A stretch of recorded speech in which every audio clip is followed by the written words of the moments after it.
So here's his next clip. I'm here today with our guest, the host of the Duran, Alex Christoforou, and Alexander Mercurius is with us. And of course, they're experts on things that are happening in Ukraine, and which makes them better than every journalist in America. So let me bring them in, and just because Michael Tracy tweeted this out today. And he says, so the United States is engineering the war effort of a client state now bombing targets 400 miles inside Russia, confirmed via the usual tactic of oblique cheeky acknowledgement from top Ukraine officials. Definitely an escalation. This is what the U.S. has signed on to. So what he's talking about here is this is the Ukraine official who tweeted out, the Earth is round, discovery made by Galileo. Astronomy was not studied in Kremlin, giving preference to court astrologers. If it was, they would know if something is launched into other countries' airspace, sooner or later, unknown flying objects will return to departure point. What? So, and then they tweet out this. So they're talking about, so let me bring in Alex and Alexander. So is he talking about Ukraine has now found a way to bomb Russia 400 miles inside Russian territory? Is that what he's saying? That's exactly what he's saying, and that's what's happened. And it's quite a worrying development. It's a very worrying development, because what they've done is they've taken an old Soviet reconnaissance drone. This is one that was developed by the Soviet Union during the Cold War. It's jet-powered. It's got a long range, about 1,000 kilometers. They've converted it into a kind of cruise missile instead, and they've launched it at 2 Russian air bases. Now, bear in mind, these are bases used by Russia's strategic bomber force, so there are going to be nuclear weapons there. I mean, that's a fact which I've noticed the media in the West has not mentioned. Okay, you were defending Russia a little bit, Ukraine a little bit, and the United States. So now they're taking old Russian drones and planes and converting them into cruise missiles, sending them 400 miles in there, hitting air bases that have nuclear weapons. Yeah, and that's wrong. I'm not saying that isn't wrong, and we were going to cover that. I know that was brought up a little earlier today. That's not to say that Russia hasn't made threats about using nuclear weapons in Ukraine themselves. So sure, but you really think Russia's going to do that? Russia's smarter than that. Russia is smarter because they know, okay, if I do that, then I got the U.S., Germany, France, UK, Finland, Sweden, Denmark, Scandinavia. I got everyone coming after me. I'm not Canada. I'm not doing that. Yeah, but if Russia was really all that smart, they wouldn't have started this war in the first place. I don't think Russia started it. They started the actual war. Did we provoke with NATO expansion? Indeed, but that's what started the war. Okay, but Russia did expanding NATO is not going to start a war. And that's our fault. That is our. I'm not saying that isn't, but Russia did not need to go in and bring us a step closer to nuclear. How would he have stopped them from expanding into NATO? Doing NATO expansionism. Okay, well, what happened when Russia did the war? Sweden joined NATO. Finland joined NATO. Now the NATO border with Russia is more than double its size before the war. It is double its size before the war, but at the same time, this is what Putin's talking about. Sweden and Finland don't even need to be there. Even Finland works with Russia. Okay, but that means before this, they wouldn't have considered joining NATO until what happened this February. I know, because how else would he have gotten NATO to or Ukraine to stop bombing his people? Please, Zelensky, stop bombing people. No diplomacy was working. Okay, well, why didn't he use the tactic the United States used? He could have overthrown Zelensky. He could have found a way to get people within Zelensky's government to overthrow him. I'm not condoning those actions, but because the United States would then come after Russia, and then you would have said, "Oh, well, then Russia shouldn't have started that attempted coup against Zelensky." No, they could have done an attempted coup. The United States would have gone to Russia for Zelensky. They would have talked a big game, but they wouldn't have started a war or continued a war. they've started this in 2014. They continued it in 2017 when Trump took over. Yeah, They continued it in they're doing 2021. they're doing provocative actions. The United States is doing provocative actions, but they're not actually going to war. They're And to this supplying. day, We're supplying a war. to this day, yeah, but to this day, the United States is not actually directly engaged. That's why they have troops in Ukraine now. That was released just a few weeks ago. I think it was early November. It was figured out that now the U.S. has troops in Ukraine. Why do we have troops in Ukraine? How is that not being directly engaged? We don't have troops in Ukraine. I mean, I don't know exactly how you got that info, but Even the mainstream media was reporting that. But let's continue. Wow. Oh, I didn't know that. Didn't even cross my mind that that's what's happening. So Michael says Biden has nominally pushed back on Ukraine demands for weaponry to strike deep inside of Russia, although who knows how substantial that pushback ever really was. Now it's almost irrelevant. Whatever the origin of these weapons, the United States is ultimately facilitating these attacks. That's right, because we're the ones funding this. We're the ones sending Raytheon weapons to Ukraine. We're the ones sending tools to Ukraine. We are. yeah, How are we not and that's wrong. engaged? But that's wrong. But Russia choosing to push this further is also wrong. I mean, any true anti-war activist will tell you all parties involved in this situation are wrong. Of course, all parties are wrong. But saying that Russia's the one that's escalating, the United States is the ones that are doing escalations here. Okay, you know how you can help stop this war, Naeem? You stop giving weapons to Zelensky. No more weapons. That's correct. Did I ever say that wasn't correct? We didn't discuss that part. But yeah, that is correct. But how else can we stop this war? Russia could stop bombing civilian infrastructure in Ukraine. They got it. I think Russia's trying to send a message. But is it wrong? Absolutely. I don't agree with them bombing civilian infrastructure. They don't have a lot of air bases in Ukraine. And so these were explosions reports. So this is how far into Russia they're getting their missiles. It's Saratov, yeah. So that's it's deep into Russia. Ryazan and Saratov, however you say that. So yeah, it's deep into Russia. Yeah. So this is a crazy escalation, is it not? If they're bombing a base that has nuclear weapons, go ahead.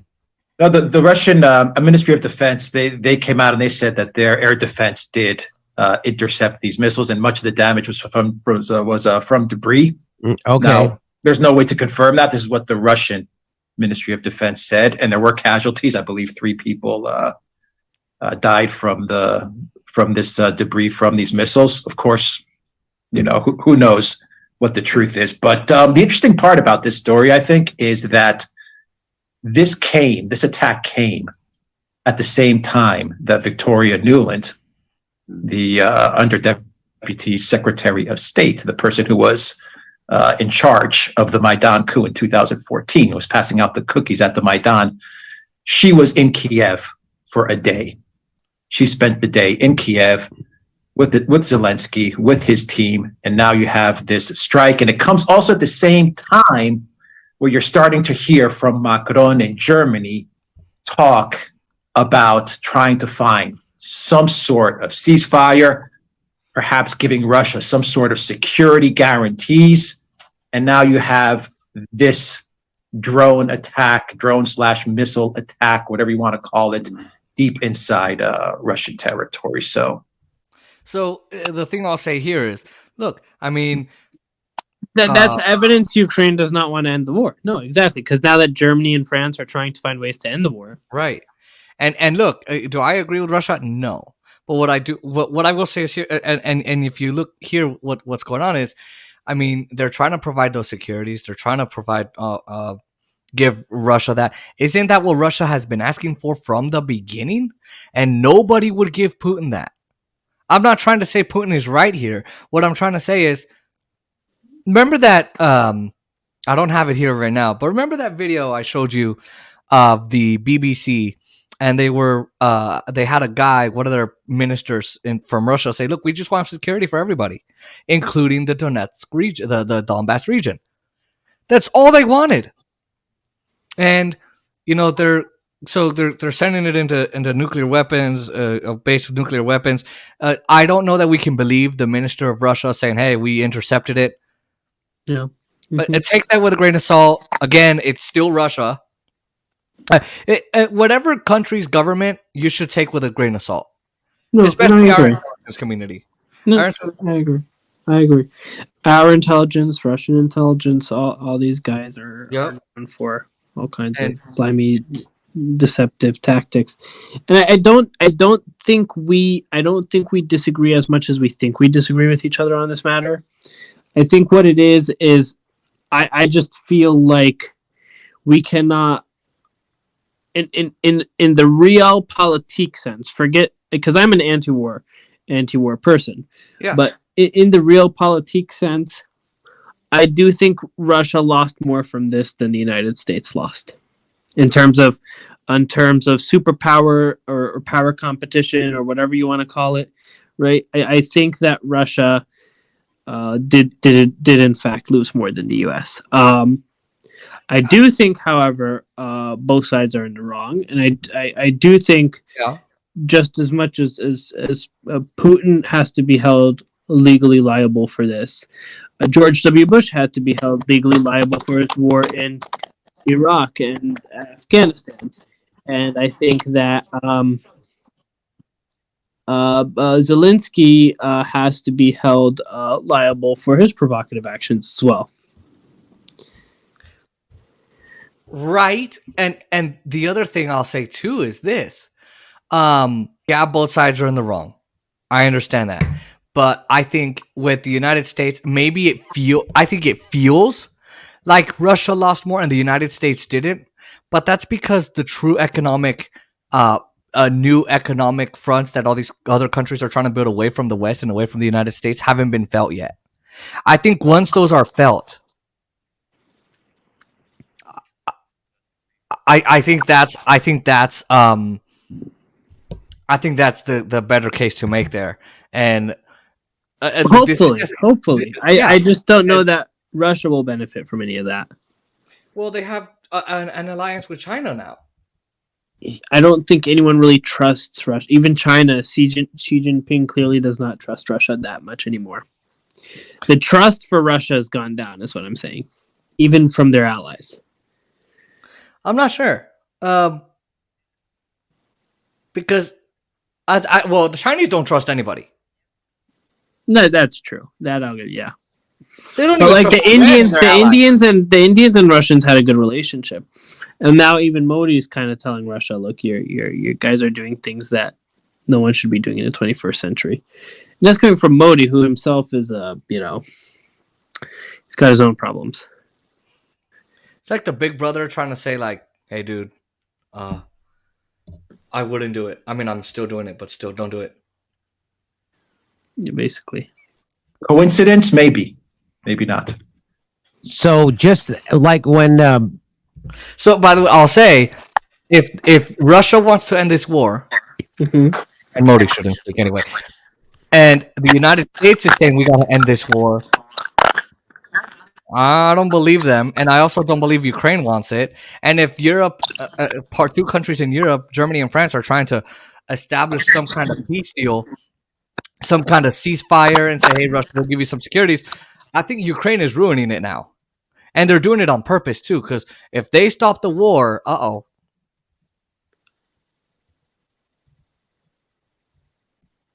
Boris Johnson went to visit Zelensky to get him to in March to not go, or in April to not go along with the peace deal that they had with Russia and Ukraine. Now we have Victoria Nuland going there saying, "Hey, why don't you send these missiles a little deeper into Russia?" That sounds crazy. Especially, well, here's what Michael Tracy says. He says it's worth recalling that between 1945 and 2022, the idea that the United States would be facilitating long-range bombing attacks deep inside Russia and on a base that houses part of Russia's nuclear forces would have been virtually unfathomable. Now we're told it's just normal. And he links to this story. It says Moscow says 3 killed in Ukrainian drone attacks on air bases deep inside Russia. What are you doing? Nothing. I'm still listening to you. Why? Oh, because I hear like a. Oh Lord. I don't hear anything. I hear mine thing sounds fine. Weird shit. I was like, Do you still hear it? no, but Yeah, that was odd. Maybe is it your clip? no, because even with Aaron, it did it. Oh, it did that with Aaron too? Aaron Baxman. Yeah, Faxon. Yeah. Super balls. You saw the clip? Yeah. That was funny. Instaball. Uber balls. Ubery balls. Oh, hold on. Got it. Okay. YouTube's trying to alert me while I. All right, let's continue. Don't you find it suspicious that Victoria Nuland was? By the way, the Victoria Nuland who said "fuck the European Union" in 2015 or whatever, and then who or helped orchestrate the coup in Ukraine. Isn't it funny how she's in Kiev with Volodymyr Zelensky and his team for a day, and then this happens? Yeah, that is suspicious. And isn't it suspicious too that now it's seen as normal to bomb someone else's housing of nuclear weapons? Mm-hmm. That's very suspicious. I think it's very, very suspicious that Victoria Nuland is in Kiev for a whole day, and then all of a sudden with Zelensky, and all of a sudden his whole team, and then all of a sudden a strike in Russia.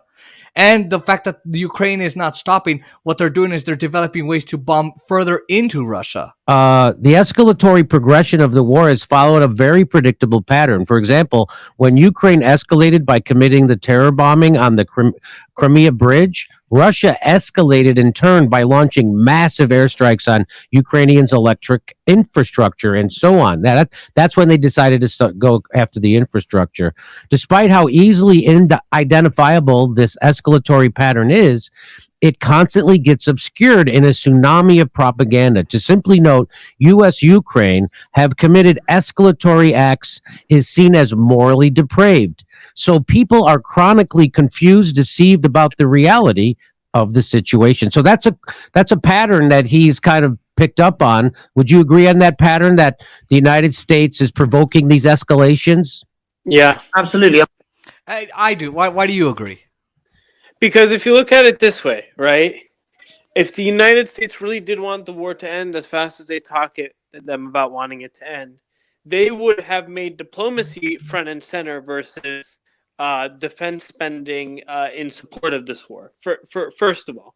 Second of all, the United States has all the tools in its arsenal to put pressure on Zelensky to make peace with Putin, but instead it's become sending Boris Johnson out there to make sure peace does not happen. And a lot of this is sourced from this Russiagate hysteria that they still have from the Hillary Clinton-Donald Trump face-off in 2016. This assumption that, like, Russia is the most uniquely evil actor. And I'm not going to say Russia is an angel, but this assumption that Russia is the most uniquely evil actor, and therefore we have to give Putin the treatment we gave Gaddafi, if not worse. So no, the United States is escalating. Indeed, the United States is escalating. If the United States really wanted peace, they would have forced Zelensky. They would have found ways to force Zelensky's ass to the negotiating table. Well, in February, and I'll get to your terrorist act in a second comment, your terrorist comment in a second. But when Germany introduced, the United States are the terrorists, indeed. Exactly. But when the Germans introduced a peace deal between the United States, Russia, Germany, and Zelensky said no. Now, Aaron Mate explained very well that his life is threatened. But again, at that time, Joe Biden could have said, I'm Joe Biden. I endorse Zelensky wanting to do peace. You touch him, you touch us, and we're going to touch you back, and you do not want that. But the United States are the biggest terrorists in the world. We do regime change wars every day. We're trying to overthrow Venezuela. We did a coup in Haiti. We're trying to overthrow Iran. We overthrew Iraq. We overthrew Libya. We started a terrorist vacuum there. We're doing a shadow war in Africa, bombing Somalia, the Sudan. We're helping facilitate a genocide in Yemen. We're the biggest terrorists in the damn world. Is Russia an angel? No. Is Russia right? No. But at the same time, to say that the United States is the big awesome dude that's going to come save everyone, most of the things, every time the United States touches something, it goes to shit. Yeah. That's true.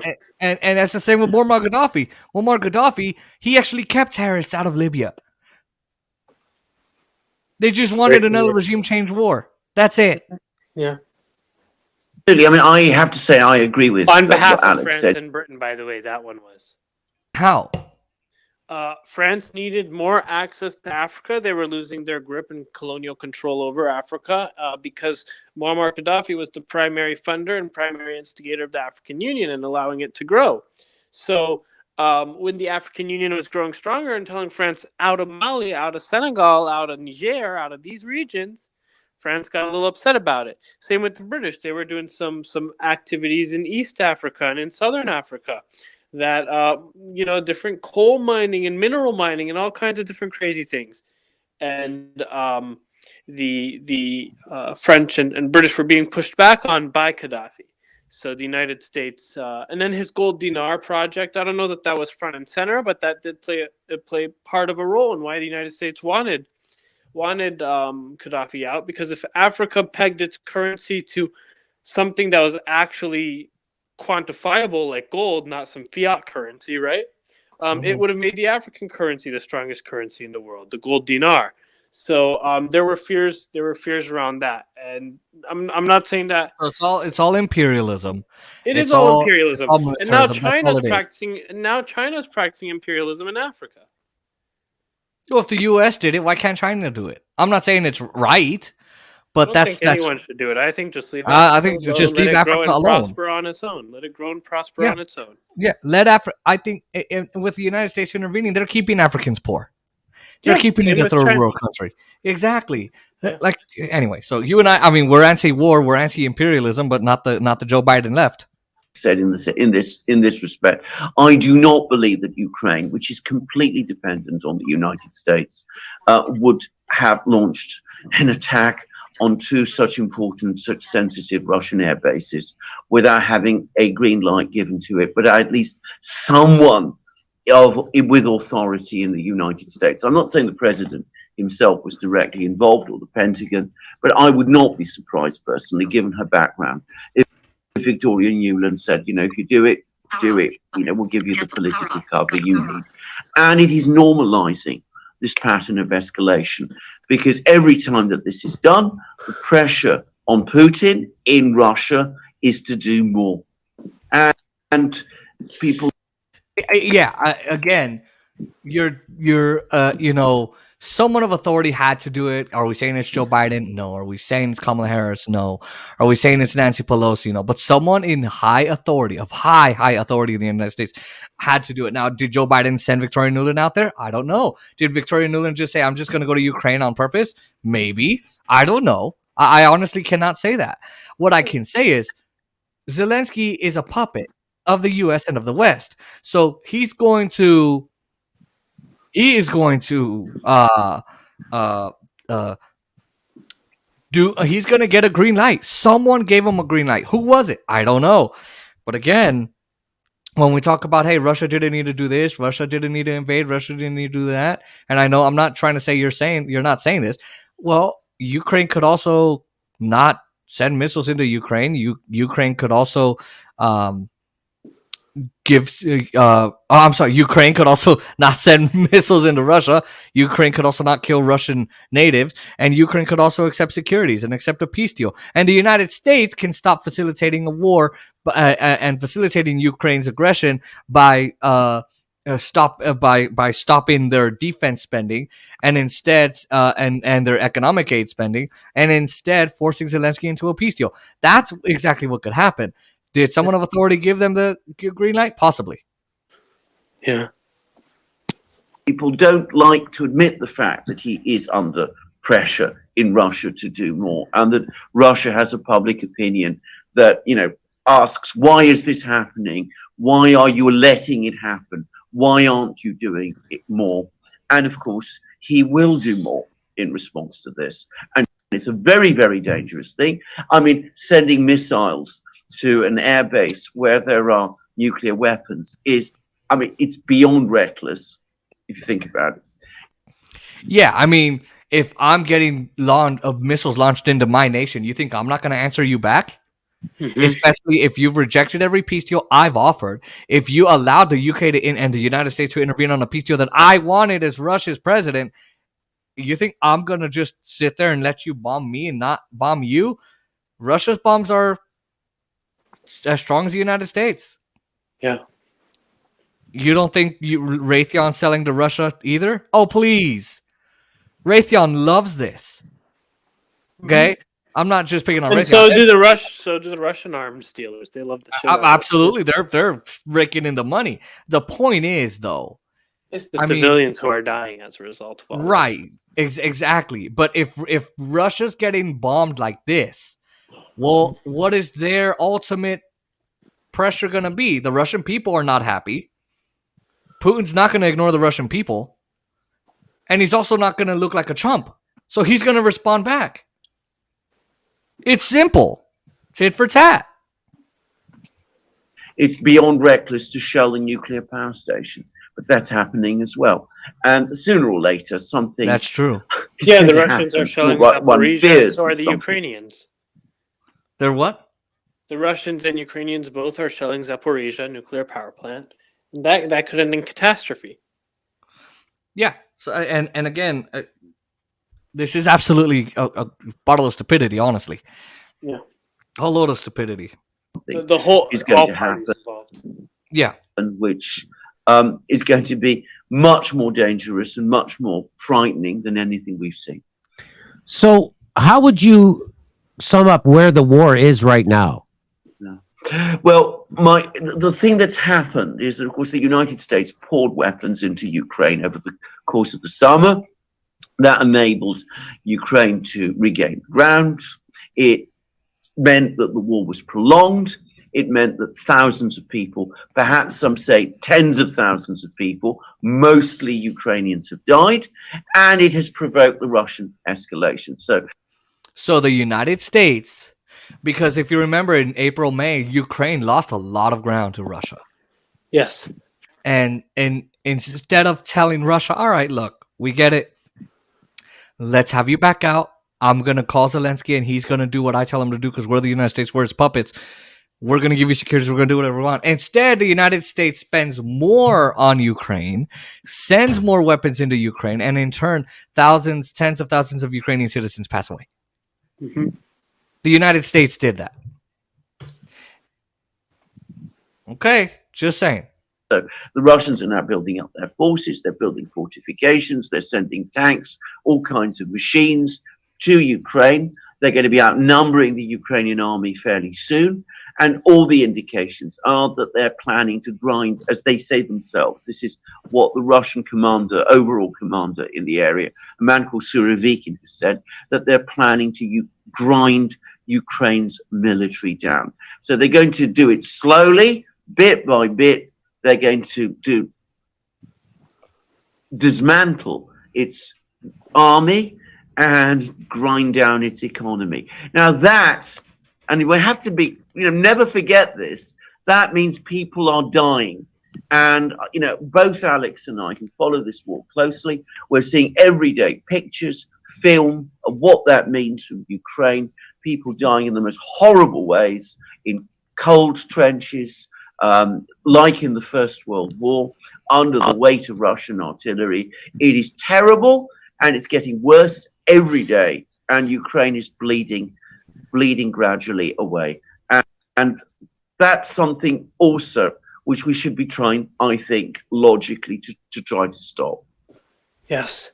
Any thoughts? I mean, Russia is going to slowly, bit by bit, build up its artillery, build up its aircraft, build up its bombing missiles, build up its cruise missiles, build up its everything, get more men in the army, and they're going to slowly get into Ukraine, seep in, blow their military apart, get rid of all their bombing air raid systems and their stations. They're going to grind the military to a halt, virtually fuck over the economy. And I don't agree with Russia doing this, but again, the question that Russia's probably asking is, what do you expect me to do?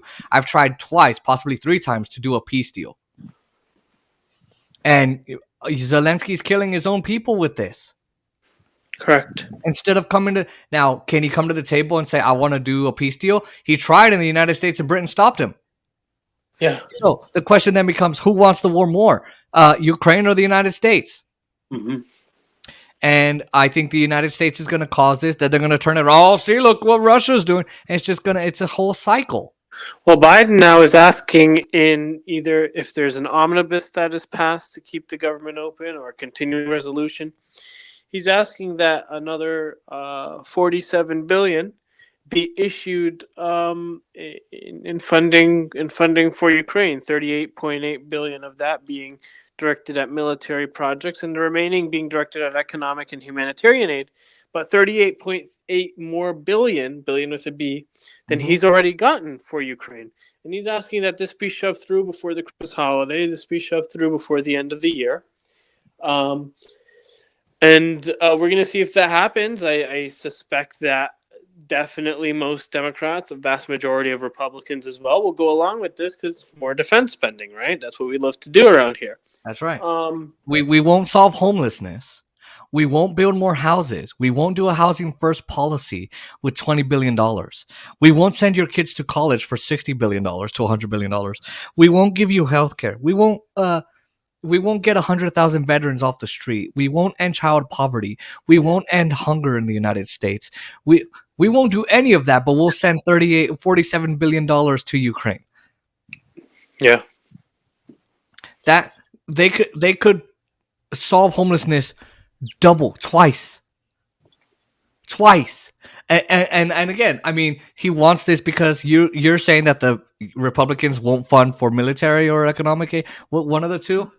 No. So what's happening is the Republicans would be happy to pay for more military aid, but Biden does want to, appear like the human rights guy. So he wants some humanitarian and economic aid being sent to Ukraine for humanitarian causes, right? Kevin McCarthy is saying that if he becomes Speaker of the House, that's the kind of stuff he doesn't want to spend on. He hasn't commented on whether he would spend on military aid, but come on, we know Kevin McCarthy, just like all the others, is bought off. So exactly. He will spend on military aid. But Biden is trying to sneak this package in to see if he could get at least $9 billion in humanitarian and economic aid, and then he'll come back around. Don't underestimate Biden. He'll come back around middle of next year or something like that, and ask for some more military aid. And now Kevin McCarthy won't hesitate. He'll probably give him the military aid before Biden asks for it, and he'll just put it in his drawer in the resolution desk, right? I mean, yeah, and just say, hey, whenever you're ready, bring out the check, and that's it. That's but. Again, that economic aid. Why are we giving Ukraine military aid? One, why are we giving them? But two, why are we giving them economic aid? That makes no sense to me. I mean, I believe that we got to provide ourselves economic aid first and provide our people economic aid. But in terms of like providing allies of ours economic aid, that's not unheard of. That has happened. We provide a lot of economic aid to Israel. We provide a lot of economic aid which to Israel doesn't need Ukraine, to Egypt, to others of our allies. It's not stuff that I personally think is a good idea. I think we should put our economic aid into our own people. But in terms of that, I don't think that's odd or weird or uncommon. That has happened.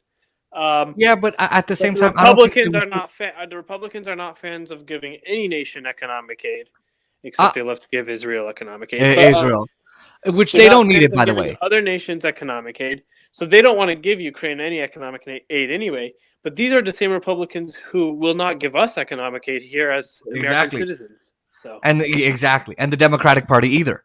You know, and the other crazy thing that I think of is too is I mean, if you really do look at it, I really agreed with Trump when he said we're putting in all this money when I think the rest of Europe should get out their pockets and cough up that money too. Why are we spending all this money? And he ended up backing out because, and I agreed with him at the time. Like, yeah, that is true, Trump.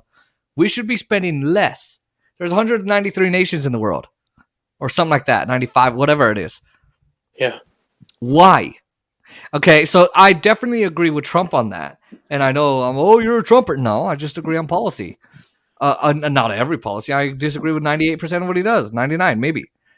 So, I don't agree with giving other countries economic aid when we can't help ourselves, and by our people. By the way, Israel, they don't need a defense system. Who's attacking them? Nobody. Hamas's rockets can't even reach Israel.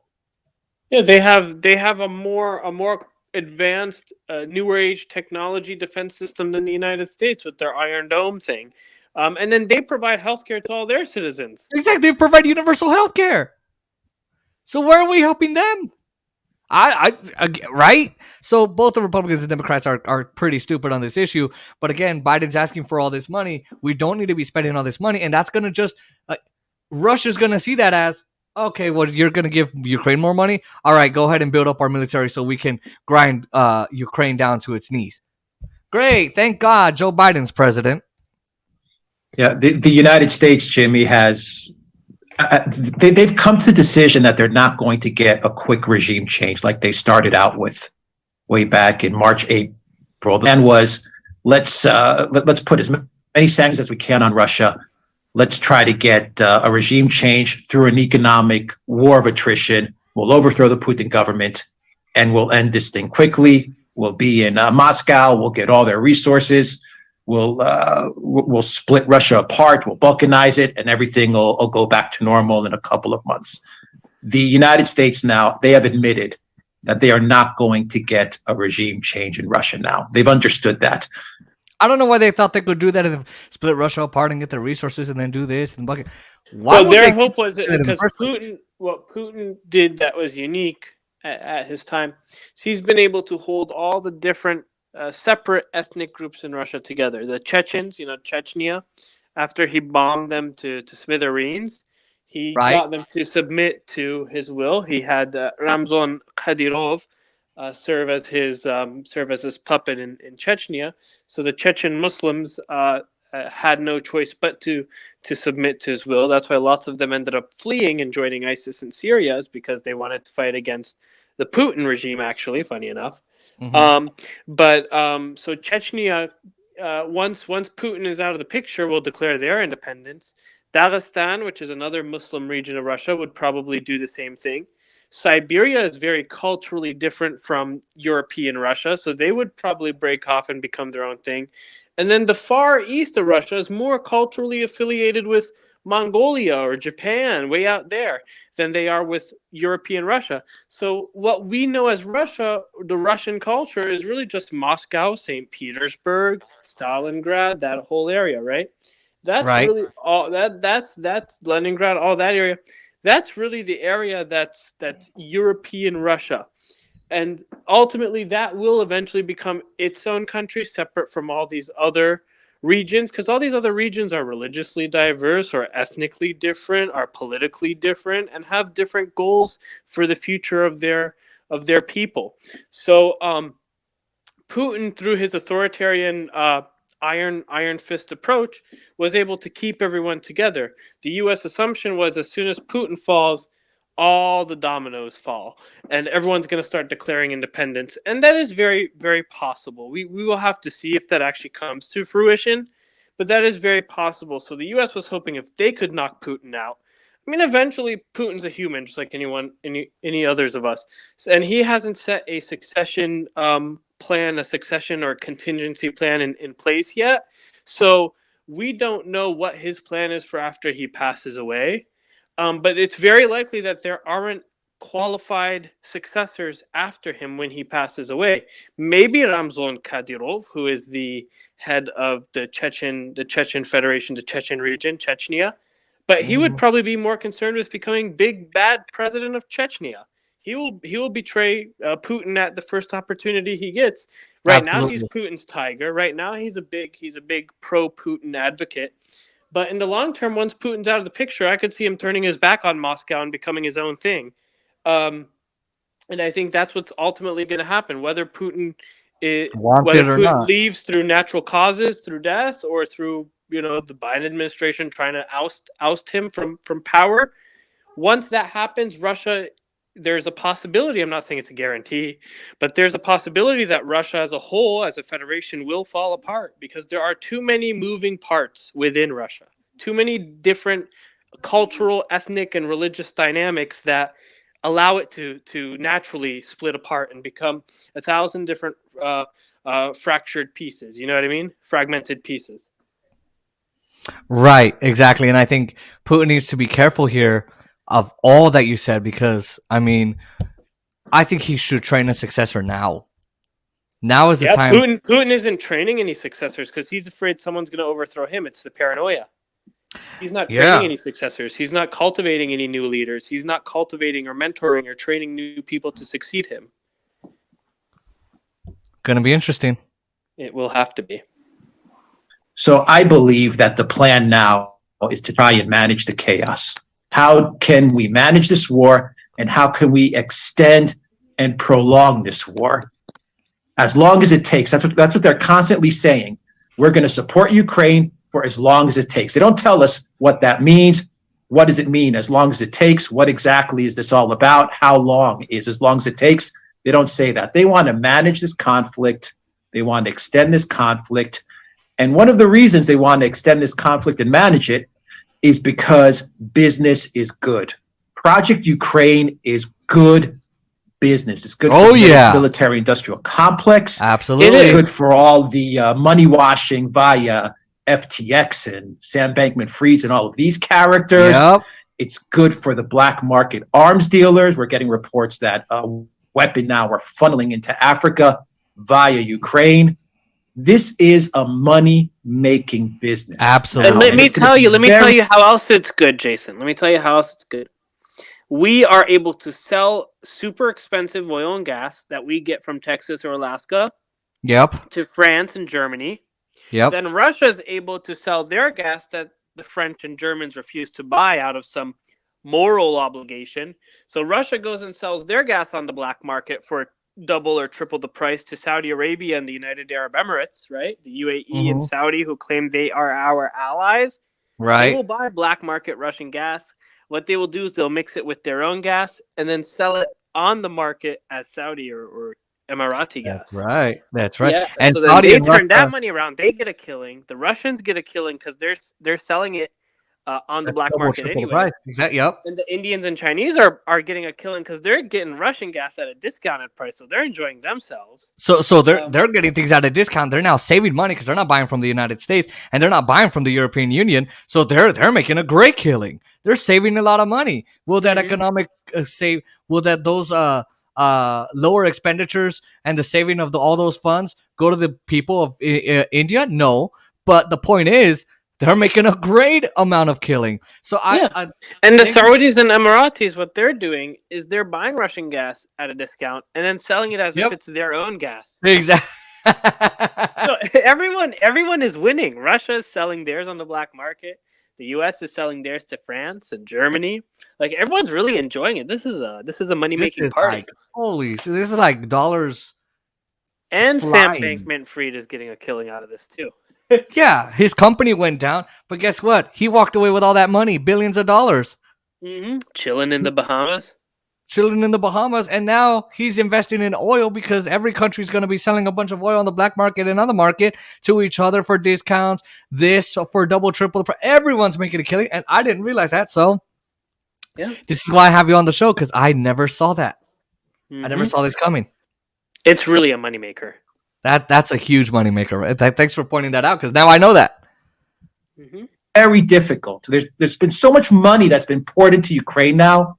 My fear is that it's going to be next to impossible to wind this war down, because now you have so many actors who are making so much money in so many different areas that you're not going to be able to pull back at this point.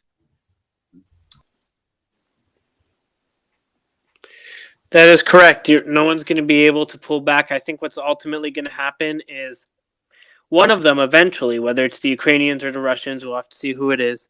One of them just has to win a very decisive victory for it to end. You know what I mean? That's the only way to end, is just someone very decisively knocks out the other. And that's scary because depending on who it is and how it goes, that could escalate into nuclear confrontation. And we don't want that, because no. Holy then all of us are ducking for cover somewhere. Well, fuck me. I'm going to buy a house with a shelter. I'll tell you a little secret. If I had two choices, stay out here in the nuclear waste fallout, or be stuck in a little bunker with Donald Trump, I'll take the bunker with Donald Trump. I'll take the bunker. I'll take the fucking bunker. Yeah, I'll have me to too. hear him go on and on about some bullshit, but give him some weed. That would be hilarious. Melania, do you I have would love to see it. I'd love. Wow. Well, that's very depressing. Jesus. God damn it. I know it's, and this was the stuff that people were afraid Trump was going to do. Reckless, crazy bullshit like this at the behest of corporations or who's ever paying him. And it turns out that's exactly what Joe Biden's doing and his regime. Yeah, they said Trump was going to be the evil maniac with the nuclear code. Oh my God, he's going to press the button and he's going to activate a nuclear war. And oh my God, I wake up every morning and I'm so panicked because Trump's going to start a war. And who knows? Maybe that's what he'll do if he wins in 2024. Possibly. But Biden did it first. Exactly. But everyone keeps saying, but they gave Trump money, even though they said he was a maniac and that he was going to do this nuclear crazy shit. And now Biden's the one that's doing it, and his regime, and they're funding Ukraine, and they're starting this war. They're the ones doing it. Isn't it funny?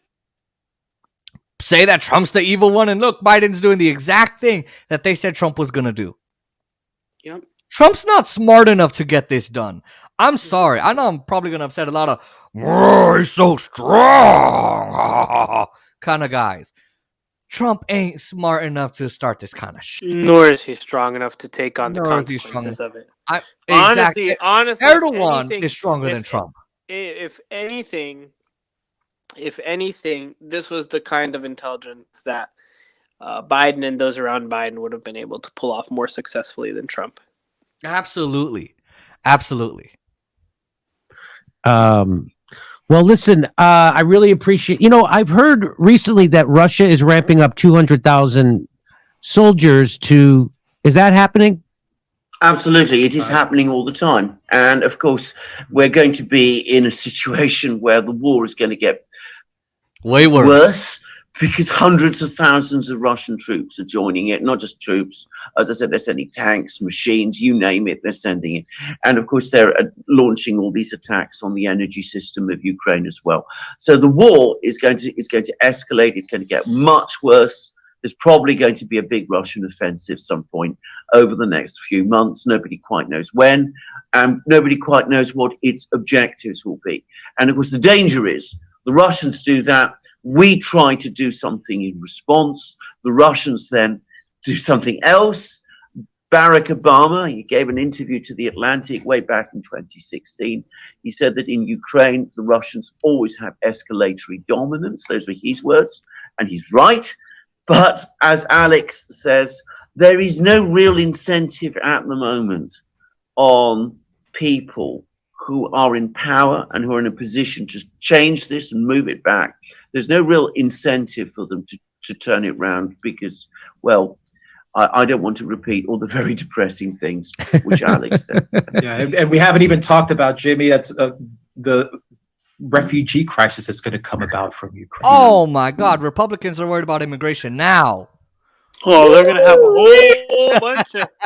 But here's what will make them happy. All these new immigrants are going to be white. That's right. Hey, at least they're white, because look, the Republicans are racist. So are the Democrats, but Republicans, they are. And they're white, so they're more... They're going to be white. Here's the thing. They're white, and then since they're Eastern Orthodox Christians, they're very conservative. So, I mean, maybe the Republicans will find some magical pathway to citizenship because then they have a whole new voter bloc. Maybe they'll say border security. Let's do this right now. Let's open up the borders, Go, the baby! ports, the airports, the seaports. Let's open everything up. The Let's seaports, live the all ass over. ports, the ass ports, your ass cheeks, your open up we're your ready house. we're ready for some big white Ukrainian dick. Oh yeah, big. Well, they're not very big if they're white. Sorry. Open up your back. I bet you the old Republican senators, right? The Orban Hatches of the world, right? They're looking forward to some beautiful, tall, blonde Ukrainian women, right? With the beautiful breasts and the large my asses God. and the tight Ukraine- white pussies. You say that on my stream? Oh shit! Well, Orrin Hatch is dead, but Well, maybe Mitt Romney's dick is getting hard. Maybe Mitt Romney. Does he need Viagra? Do you know? I know he needs Viagra. If your name is Mitt Romney, you're white and you're Mormon, you definitely need Viagra.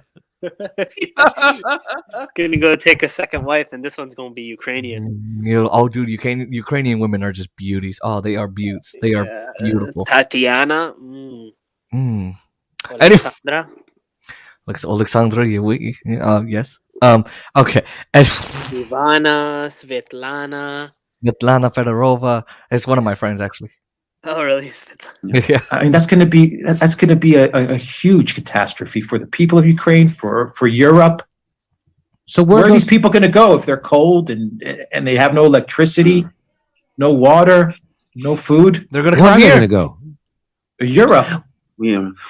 Europe or Russia. Pile up in Germany. Those are their only two. Merkel likes to welcome those migrants. Or is it now Olaf Scholz? I know. Dude, man, I need to follow what's going on with that coup attempt, man. They arrested a whole bunch of people. I want to know more. Including a royal. After this stream, we're going to have to check. All right, well, that's what's going on in Ukraine. The more we keep pushing them, pushing Russia, they're going to start building up their military, amping up their troop levels, amping up the machinery they're going to put in slowly, bit by bit, but surely and greatly, grind down the military of Ukraine, cause economic destruction, famine, death, everything. And the United States is going to try something else because they don't know when to stop. As the gravy train keeps coming, and we're gonna have you thought we had a refugee crisis with who was it? Libya and Syria, Afghanistan. You thought those were refugee crises? Oh, you have no idea. You don't know what's coming for you. No. Country of 44 million people, man. Ukraine is a massive ass country. Literally. So if they're going everywhere, Ooh-wee. Woo! Republicans are about to. We want immigration.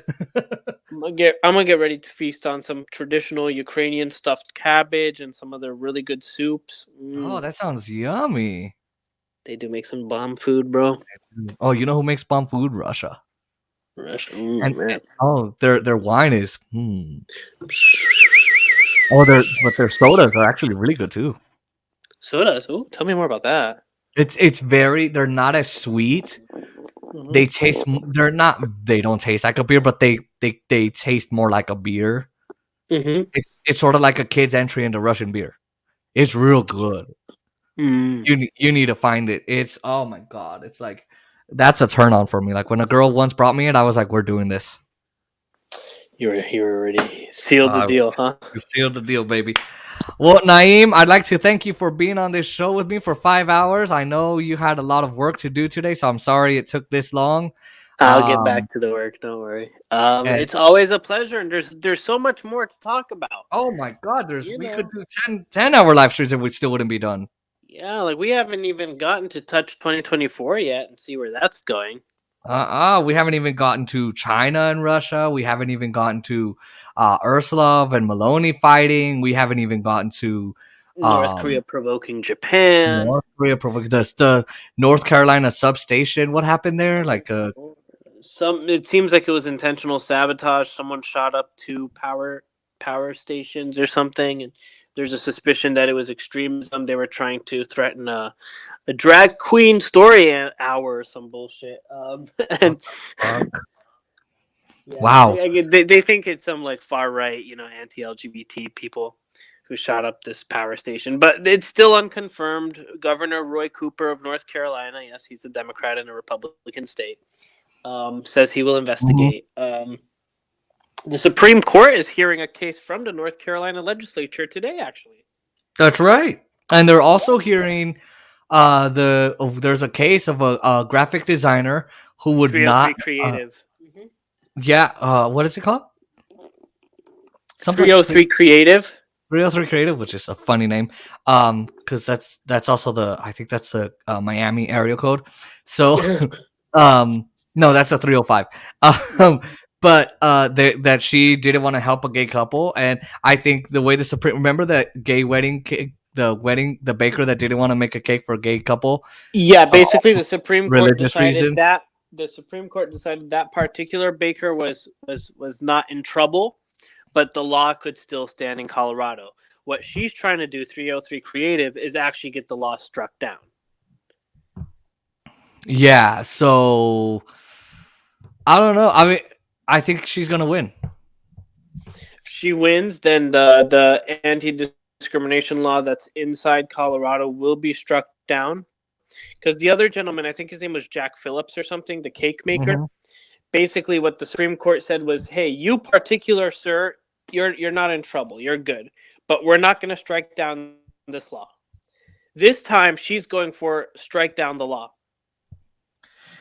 Well, and with a more conservative Supreme Court, I saw Amy Coney Barrett's very rough questioning of her lawyer, and I think the court's going to go her way.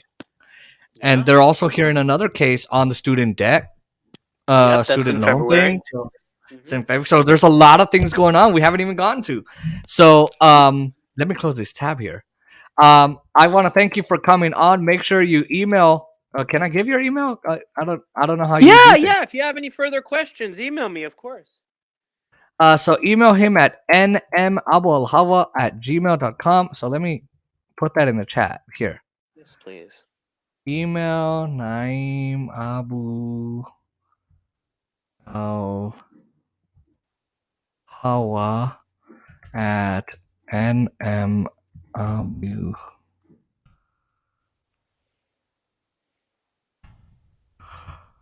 For more discussion. Normally, I'd have them follow your. I put an N after for some stupid reason. Normally, I'd have them follow your social media, but follow Naim there at nmabualhawa@gmail.com. Follow me on Twitter and Instagram at FluffyJ97. Make sure you like, comment, share, and subscribe to the channel. Give me a sub so that we can do more, we can grow more on this channel, and you can get more discussions like this and more debates. I hope you know I'm not mad at you or anything of our disagreements. I'm just No, and I don't think we disagree as much as we thought we did at first. I think what it really came down to was we're both anti-war, and I just genuinely believe we cannot give any war provocateurs any credit, whether that's Russia, Ukraine, or the United States. But on the realpolitik front, on the international relations front, right now, it could change, but right now it does look like the U.S. is the biggest winner. The others are winners too. Russia is making some black market money, for example. But the reality of the situation is right now Russia just looks a little weak. And maybe because they feel like they're looking weak, they're going to get more desperate, more aggressive, more bloody, more brutal, more deadly. And, the only one who really has got to take the blame for that is Joe Biden and Boris Johnson for not promoting Zelensky to take a peace deal. Exactly. And for possibly giving the green light for this latest attacks, latest attacks. And maybe Putin's going to say, all right, fine, we're going to go through with it. So if you want to discuss this with Naim, go ahead. Email him there. And then you'll stay backstage real quick. I got to talk to you. Okay, let me know when we're done. Okay, so thanks for coming, Naim, and like, comment, share, and subscribe to the channel. Press the post notification bell. Thank you so much. Pray for the innocent people who are dying, whether they're Ukrainian, Russian, or otherwise. Please pray. And always be anti-war, pro-worker, pro-labor, pro-union, everything. Like, comment, share, and subscribe to the channel. Press the post notification bell so you never miss another one of these channels, videos, and live streams, I should say. Thank you for watching, and we'll see you guys next time.